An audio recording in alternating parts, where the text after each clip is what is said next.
DLC. What else is on your playlist, Christian? Well, hopefully proving the point that I just don't need cutting edge graphics for everything. New Star GP. I did not know about this game. Oh, you mentioned we got codes for Rise of the Ronin. I got a code for this game. I did not know this game was coming out. It was not on my radar. I saw an email that it was out, and I was like, well, I'm always going to click the YouTube link to see what the game is. Like, I've never heard of this game. I like racing games. What is this game? Holy crap.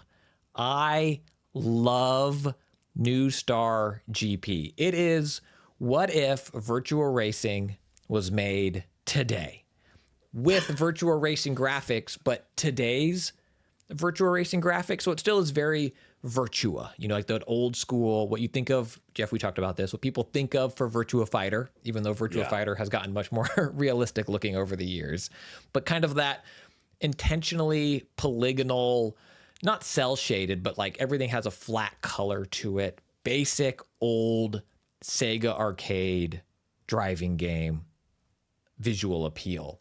And it is doing that, but I got a code on PC, so I played on PC and on Steam Deck. It is a rock solid 60 frames per second on my Steam Deck. It's incredible on my PC, on my big monitor, just absolutely stunning. And you have the different camera angles and you can go in and all of that stuff. And then really awesome and fun fundamental racing dynamics where it is, again, more akin to virtual racing, more arcadey on that side of things where you're not, as I still have my wheel set up behind me, it's not Gran Turismo 7. I'm not trying to pilot these F1 cars in a realistic manner around these, hairpin turns where I need to slow down to 20 miles an hour. Like, yes, you hit the brake, but also you are keeping this arcade momentum going through. But as a game made today, I feel like it's bringing in just enough of the, I don't want to even use the word sim because it is not that, but it makes it engaging for today's player. Whereas virtual racing, at the end of the day, all you're doing is time attacking yourself. You have the checkpoint races, you can try to get your own score, but that's it. It's just it's an arcade game. And New Star GP. Why are you time attacking yourself? Why are you time attacking yourself? Because in the house we organize, outside the house we time attack. Okay. New Star GP brings in fun management style things that a lot of more sim-oriented racing games have, but again, in an arcadey approach. So afterwards, you can upgrade your car because you've unlocked currency to increase your downforce, but you're not looking at different dampeners to be like, oh, what is going to do this? Or is this front nose how is this going to, I got to reduce my drag in order to get this because this is a twisty turn. I got to do that other. It's like, do you want to go faster? Put money into faster. Want to have better handling? Put money into handling. I'm simplifying a little bit, but it very much is an arcadey approach to that style of upgrading your vehicle, getting better. But at the same time, it does, you will need to take pit stops as you are doing longer races. And the weather will change. It will become rainy. So if you pit, you can put on wet weather tires or hard tires for a different scenario. And you do that itself as a little mini game where you go into the pit, you have to, the little radial comes up and you select which tires you want. And then you hold down, I think it's right trigger to put more gas in, and it's in real time. You see it filling up. So you can sit there and think like, how long am I going to pit? Can I get by with just a quarter of a tank of gas? Because I only have 2 laps left, and have I been keeping track? And then you zip back out into the race.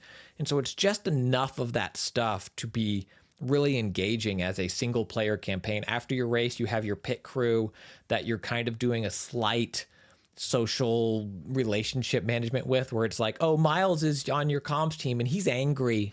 Spend 20 credits to make Miles happy, and you click like, yeah, I'll do that. And then like, now Miles is happy. Pay him off to be less happy? Or yeah, more you give happy? him 20 credits to make him happy, and now he's going to give you this advice for the next tracker. Like, Jeff is really upset that you blamed your loss on the engineers, because like, you'll lose a race, or I've lost a race, and they'll be like, why did you lose that race? Was it engineering or was it pit crew? And you have to pick one. And I'm like, engineering. And like, well, engineering's mad at you just now. Ticked off engineering. Yeah. Give him $20. And then they'll, and then they're not going to give you these upgrades. It is really cool. And the way it encourages you to, as you go through the campaign, if you will, like you'll go to a new track, you'll just do practices, and you do the classic gate check trial, then you do an elimination race, and then you have a GP that you can only do once per season, but you can go back and get if you best a PR on a past race, you can get more currency that way. So it really has this stickiness that I think makes it engaging as a single player racer,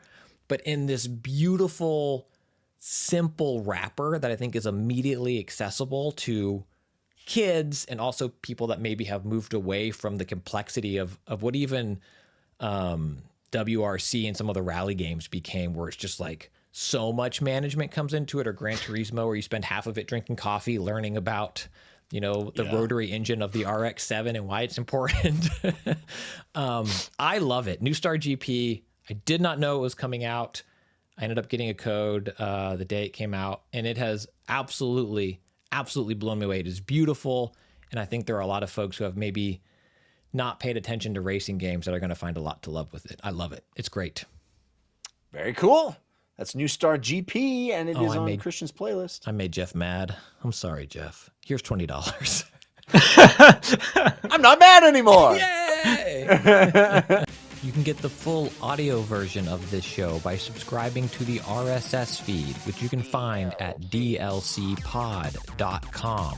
And you can support the show on Patreon at patreon.com/dlcpod, where you will get ad-free versions of the show, video versions of the show on demand, and a whole bunch of extra content, like Wednesday's show, paid DLC, including spoiler chats, so much more. That's patreon.com/dlcpod.